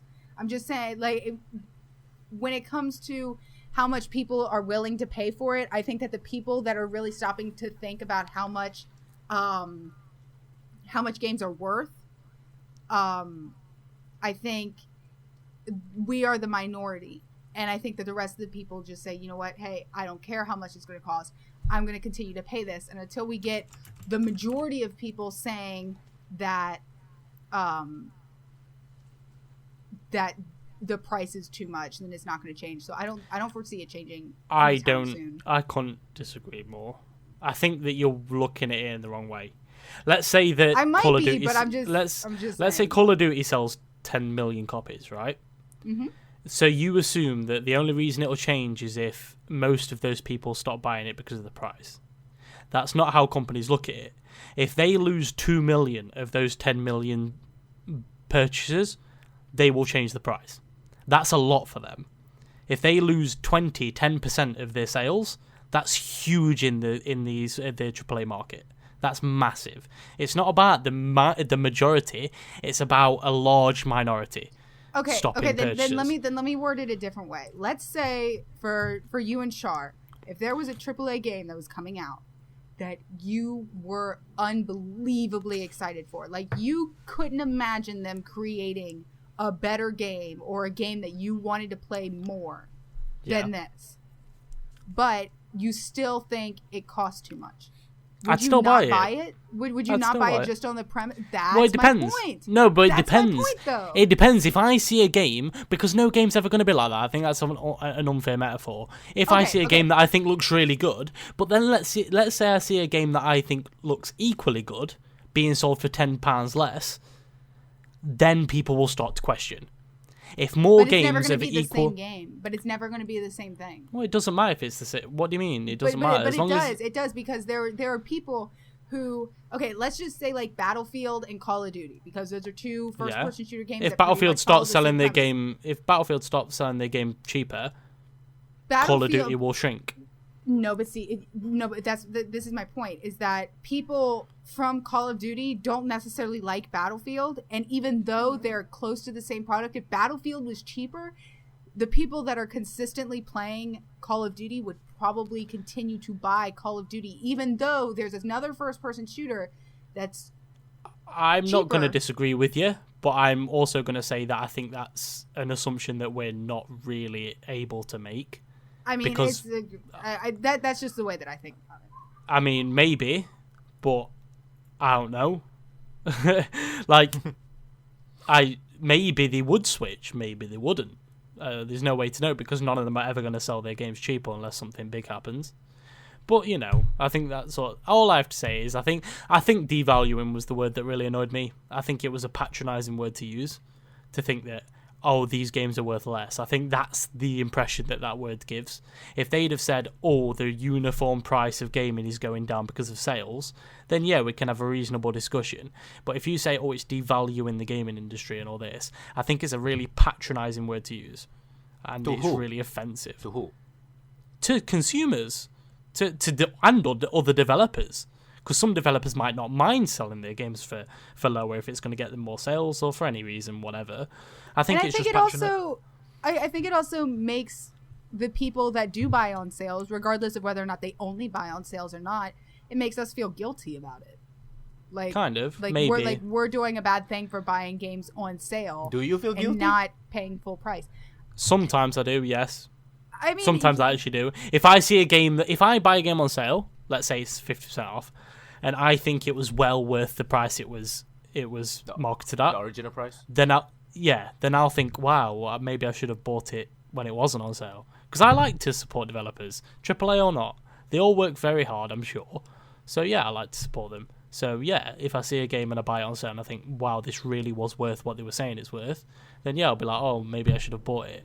But there's nothing I can do about it now. But so, then yeah, are you more? But after that, are you more likely to follow that developer and follow, like, if it's a game series? Are you more likely to follow it after that? Absolutely. See, and that's my point with sales, is that you may not have bought it for full price, but you did buy it on sale. You thought it was worth the full price, but now you're more likely to pay money for the rest of it, whereas before you may not have even picked it up.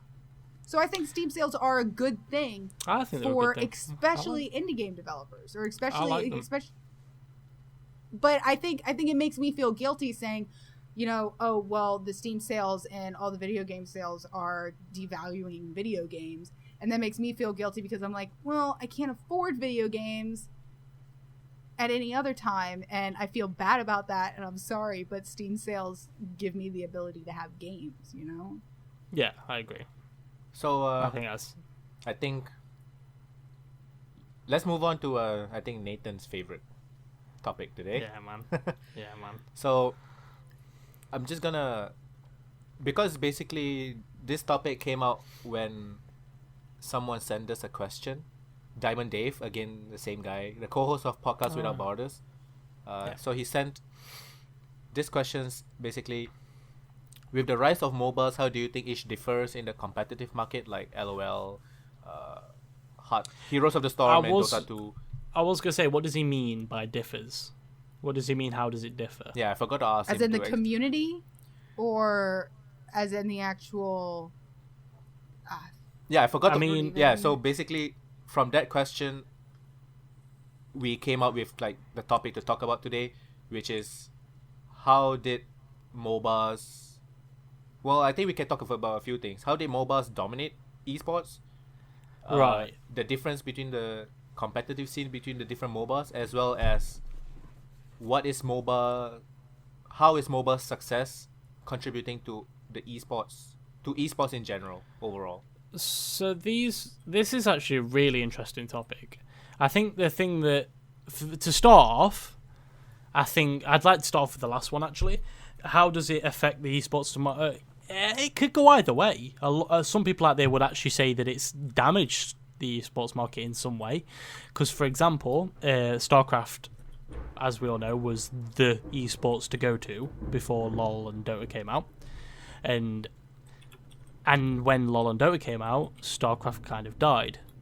Yeah, and and is dying in the process. before that, And before that, first-person it was shooters, right? It was no, not really. I mean, it was still RTSs. It wasn't that big, but most of the scene was RTS and first-person shooters. Yeah. Yeah. It was mainly RTS though. It was mainly still Brood War and Warcraft 3 up until like Warcraft 3 dwindled out earlier, but Brood War was still being played in 2011. So I think, but now StarCraft's dead. I don't necessarily think that's a bad thing. It's just something that happens in a competitive market. I mean, I think that if MOBAs dominated because it's different, I think that's really as simple as that. And I think it's a really good spectator sport.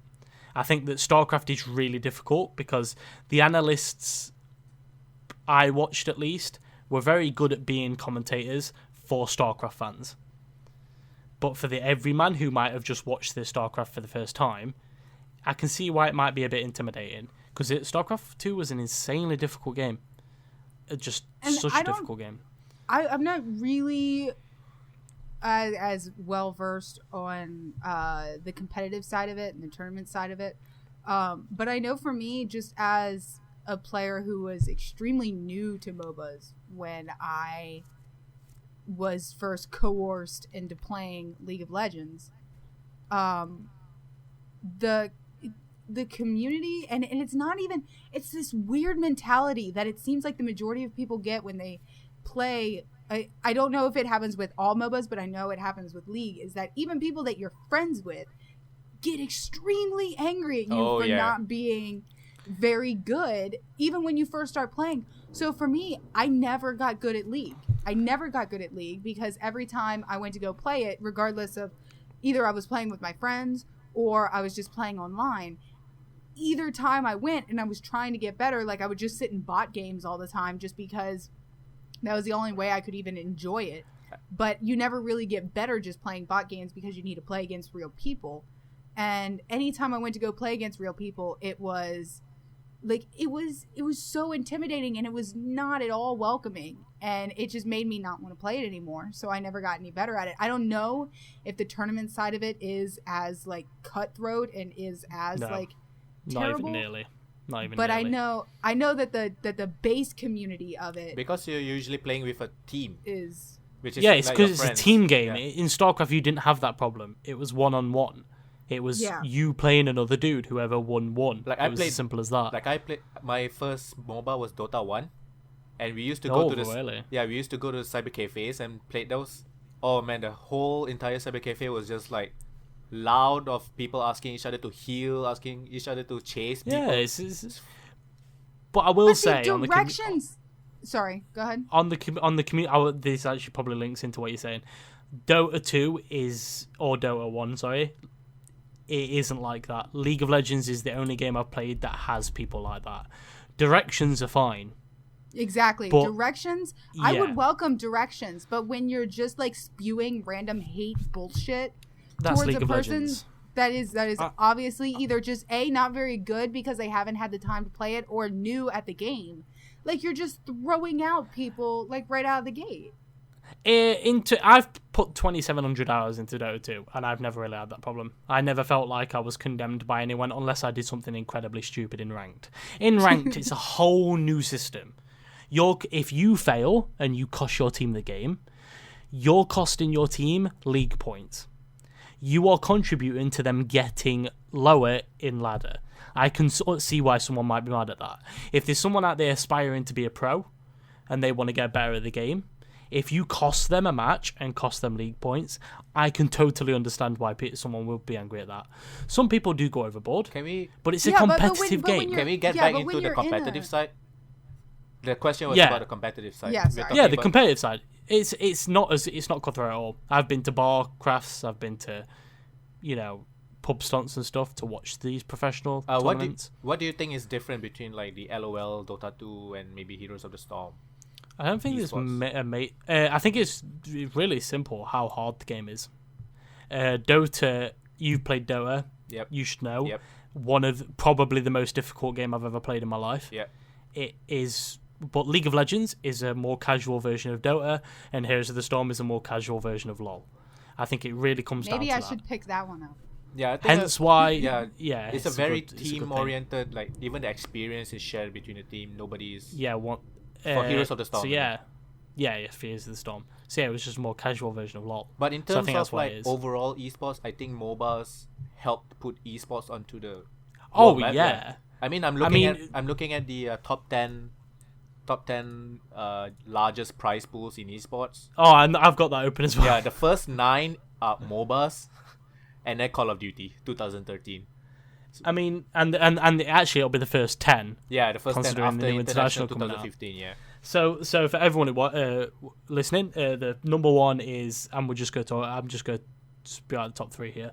So number 1 is 10.9 million. That was the international 4.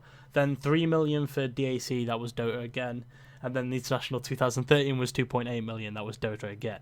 And now Dota will cap that because it just hit 15.1 million, and it still hasn't stopped raising money yet. Okay. So it'll be in the top 4. I remember when I first found out that you could make money playing video games, and I thought it was the best thing ever because it gave me a little bit of hope that I could do something I really wanted to do and get paid for it. Granted, I haven't realized that dream yet, but I'm working on it. Okay, I have a question. Dota, Blizzard, Valve, and Smite as well with Hi-Res. They gather all this prize pool with in-game purchases, right? Yeah. So, do you think that is a good thing overall? I think that's the best idea I've ever heard in my life. I really it's remember like hearing Kickstarter. about it. I think it's awesome. It's like Kickstarter. You give the fans you give the fans the opportunity to decide how much the tournament is worth, and obviously people think it's worth a lot. Does League of Legends and they do also that? get something in return? No, League of Legends is put up by Riot, I believe. 100% Riot? Well, I didn't read anything. Okay. Where do they get the money for that? I have for who? What? The Riot, they've made tons of money off of cosmetic purchases. Yeah, League of Legends is like the biggest game in the world right now. It is by far. I know, but where do they pull that money from? Is it just cosmetic like purchases? Some skins cost like $10-15. Yeah. So it's pretty much the same thing where they're pulling the money from. No, it's not. No, not really. No, because the way Dota 2 does it is they sell an item in game that specifically goes to the prize pool. Yeah. Oh. So you buy it for $5. It could be like 10% or whatever percent. $1. It's half. It's half on the Dota one. So you pay $5, $2.50 goes towards the international. Yeah. That's how that works. So yeah, I think it's a great idea. I don't think League of Legends. I haven't seen an in-game purchase that does that, and I've been playing it for 2 years, so I'm gonna go ahead and say no. Do you think they should? Yes, I think it's a great idea. But what you're saying is that their in-game purchases still kind of go towards it anyway. Well, of course they do, because it's the revenue. Yeah, but it's 100% from the It's like Call of Duty. Call of Duty fund their tournaments. I can't believe that. I mean, that I feel like the way Dota's doing it sounds better because that means that they only have to put up like this amount of money. I think it's not just that. I think it's the not just that. transparency is good too. Yeah, and I think it's the fact that when I bought the compendium, I was like, wow, I contributed to that 10 million. Like, you actually feel like you've done something for the professional players. I have a huge amount of respect for professional players because I want to fucking do that. So when I contribute to them, I'm like, wow, I gave them I was part of the reason they get the opportunity to do this, and I think it's a really cool thing to get everyone involved, and it doesn't, ruin the game in any way. I mean, they've raised over 40 million this year purely off of the purchases. I think it's just an amazing idea. So, Nathan, you used to be a professional CS:GO player, right? Yeah, I played for Team Acclimate. So, like, how big of a difference between a MOBA scene and like the FPS scene when it comes to competitive? Massive. It's not comparable at all. A great indicator for this is whenever you see someone do something in League of Legends or Dota, they will always say, "I saw someone do it in the something tournament." in Counter-Strike Go, you never, or any other one, you never see, "Oh, I saw a pro player do this, so I'm going to do this." Okay, so like, I know the sizes and the prize pools or whatever is different, but let's say, how about training? Is CS:GO training like super serious, like every day? While Of course it is, because it's professional. You want to win money. But I think that, well, to give you an example, Dota I don't think do this, but LoL do. Each team has their own coach.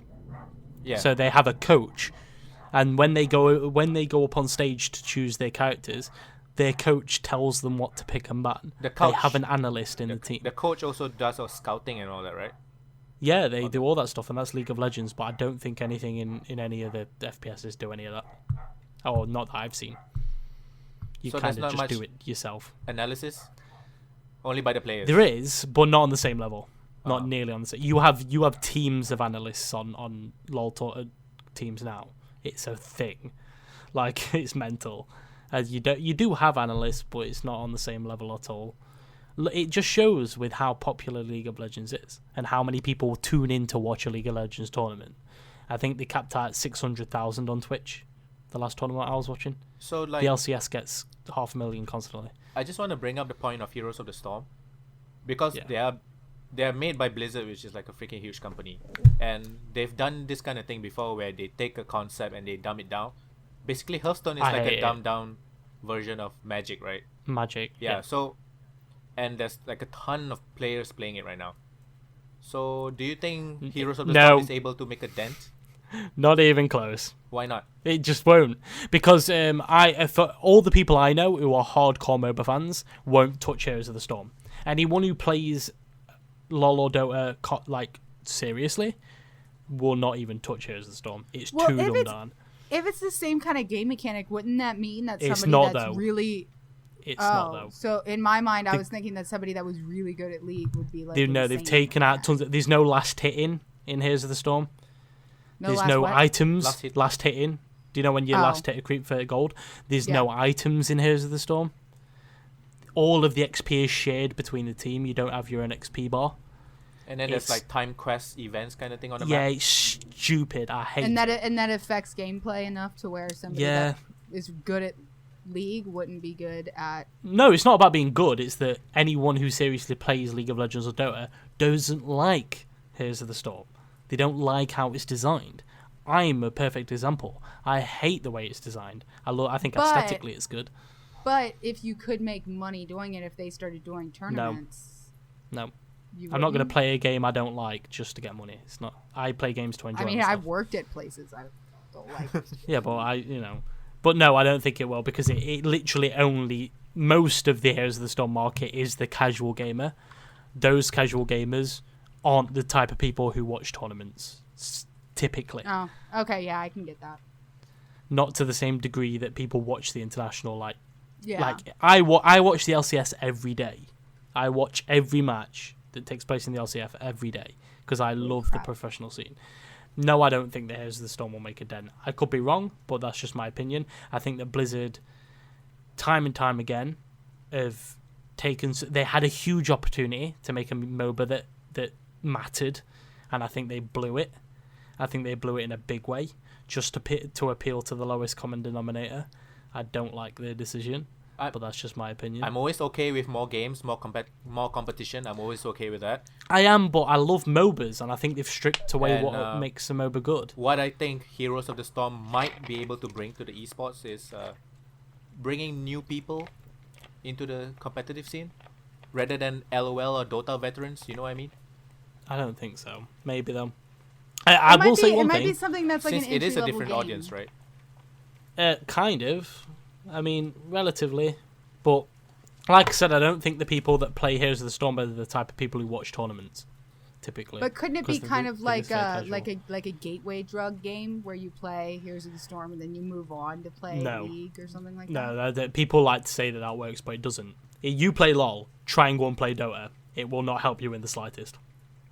It will feel like an alien game. I'm not saying that they'll necessarily be good at League. I'm saying that a game. Oh, it might open you up to it. Yeah, might move you on to start playing more games. It might do. That. I mean, I don't think it's a bad thing. I just dislike the game. I wish they'd have done a better job. But that's just my opinion.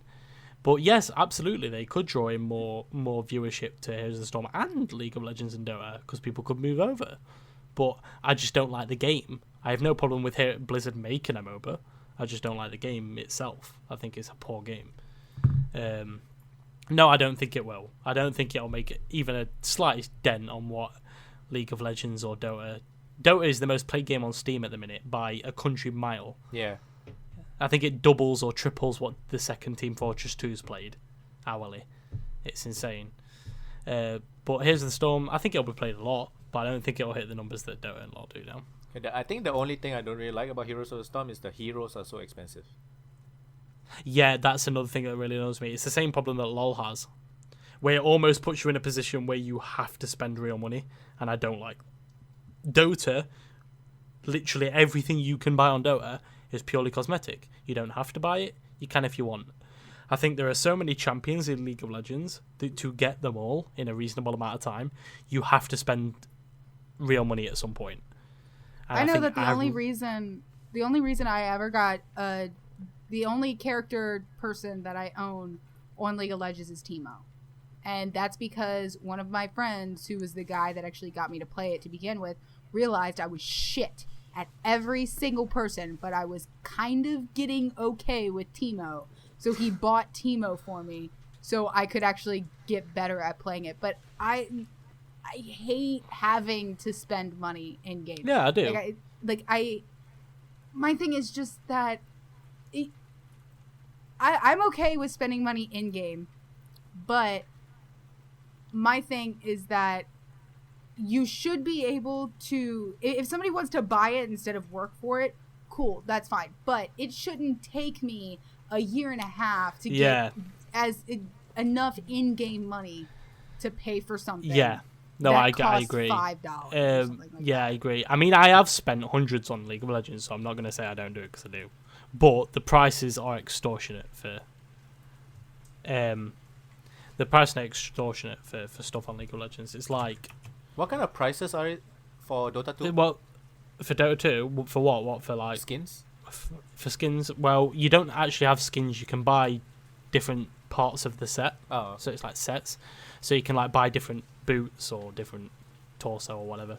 For the items? Arcanas, okay. yeah, but Arcanas are specific skins, like on LoL. It's just a whole skin. There are only 4 of them out at the minute, or 5. They cost £20, which is like $30. Fuck. But they're the only things that cost that much. They change everything. They change the portrait, the animations. They change everything about the character. All the other skins, a whole set would cost you about £4, £5 maybe, for a full set. Damn. But you don't have to buy it. In League of Legends, there is so much content to get through that you almost have to spend money. But in Dota, all the characters are given to you. You don't have to spend. You don't have to unlock them. See, that's what I really like about the, like, because I have the same thing when it comes to MMOs, is that I hate games that are pay to win. And yeah, I hate that. When you can't,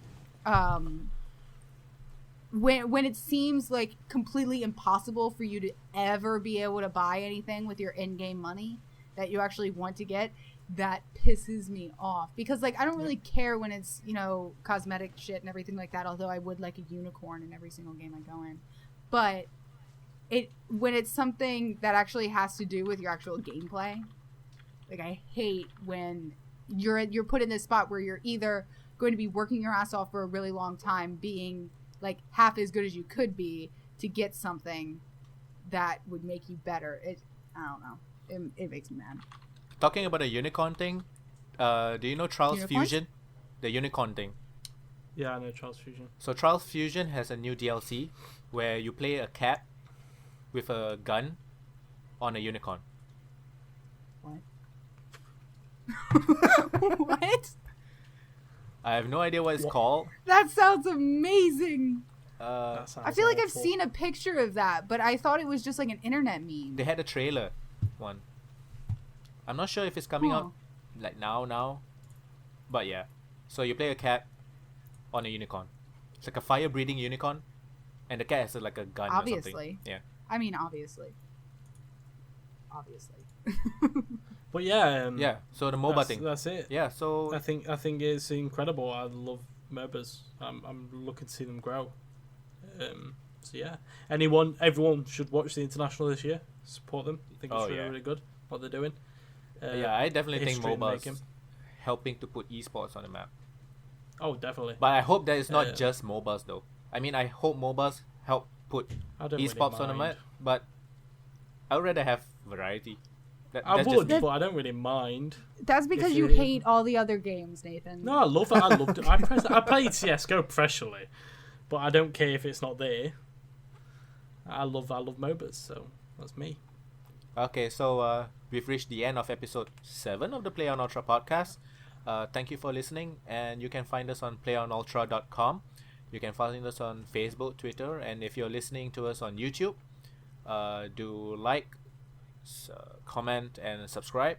If you're listening to us on iTunes, subscribe, leave us a review, and leave us a rating. And for those of you watching on YouTube, make sure to check out the other content that we're releasing on there.